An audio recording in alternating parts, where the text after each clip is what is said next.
farxadda iyo reereynta xorriyadda muu haysto Siciid Maxamed Cabdille 10 bishii 2012 ayaa lagu soo xiray xabsiga ugu weyn deegaanada Puntland ee Garow.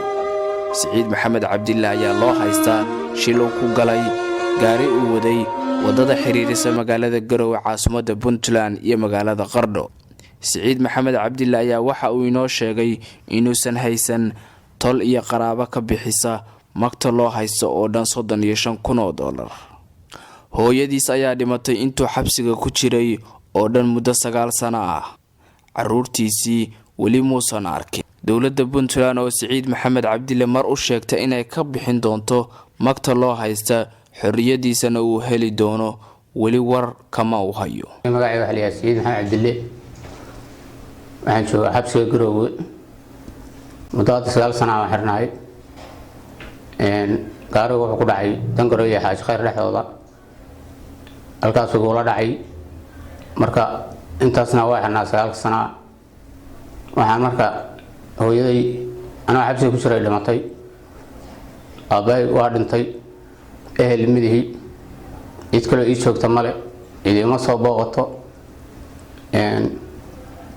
silka gaari baa la haystaa muslimiinta iyo dadka culimada waxaan ka codsanayaa inay ii gargaaraan oo ay wax iga bixiyaan. dowladuna muddo badan bay timid hadda waxba ii ballan qaaday waxaan doonayaa marka dowladdu hadda awla waxba ii sheegto anaa ku imaanayna wax ka bixinayna. wasiirka cadaaladda idaacadu ka hadlay wuxuu yiri hawshaada waa galeynaa anaa wax ka bixinayna warna iguma soo celin. marka ummadda muslimiinta iyo dowladda waxaan ka codsanayaa inay gacan qabtaan oo xaq ah lagu leeyahay iga bixiyaan. sidoo kale waxaa nala hadlay intaan xabsiga joognay taliye ku-xigeenka xabsigan Maxamed Cusmaan isagoo noo sheegay Siciid Maxamed Cabdille intuu xabsigan ku xiran yahay. Siciid Maxamed Cabdille muddo 9 sano ku dhow ayuu xiran yahay hadda. xiritaankaas uu xiran yahay waxa uu sii weheliya Siciid ilaa iyo 9 sano ku dhawaadka ah wax eheladiisa xabsiga ku soo booqan jiray hooyadiis baa ka jirtay. hooyisana way dhimatay Allahu naxariisto. cid u timi oo soo hormartay ma jirto. caruurtiisii hadda meel ay ku maqan yihiin xataa ma uu garan karo sababtoo wax xiriira iyo wax mageysiya iyo wuxuu kala hadlo muxuu ku hadlaa isaga ba cadimane. dadka loo haystaa waa 7 qof.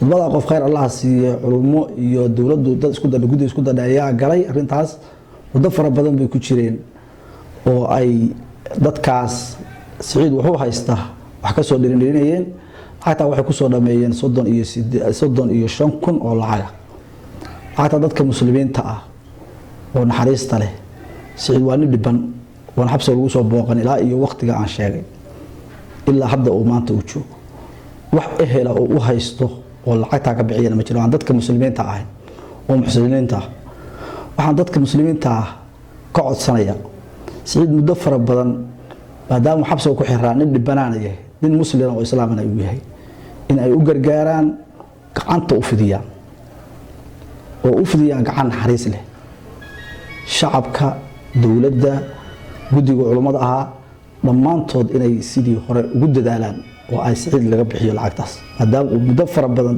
qof bini aadan oo xabsi ku xiraa nin walba oo dareen lagu garan karaa maskaxdiisa wax soo gaari karaan dhibaatooyin fara badan baa la soo darsi karaa wuu isla hadli karaa wax Siciid ku soo booqda xabsiga ma jirto.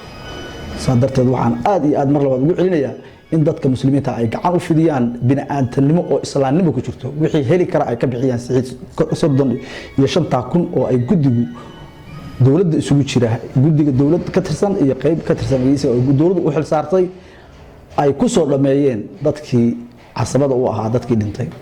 muslimiinta waxa ka codsanaya inay ka bixiyaan. ugu dambeyntii Siciid Maxamed Cabdille ayaa dhammaan muslimiinta meel kasta ay joogaan si naxariis leh dareen dadnimo leh walaaltinimo leh ugu codsaday inay mar ka furtaan xabsiga uu 9 sano ku xiran yahay. caruurtaydi intaas ma arag xirnaa lama hadlo ima yimaadaan ima soo booqdaan. ummadda muslimiinta waxaan codsanayaa inay gacantay qabtaan oo iga bixiyaan xaqa lagu leeyahay. dadka Ilaahay wax siiyay oo muslimiinta inay wax ugu taraan baan ka codsanayaa.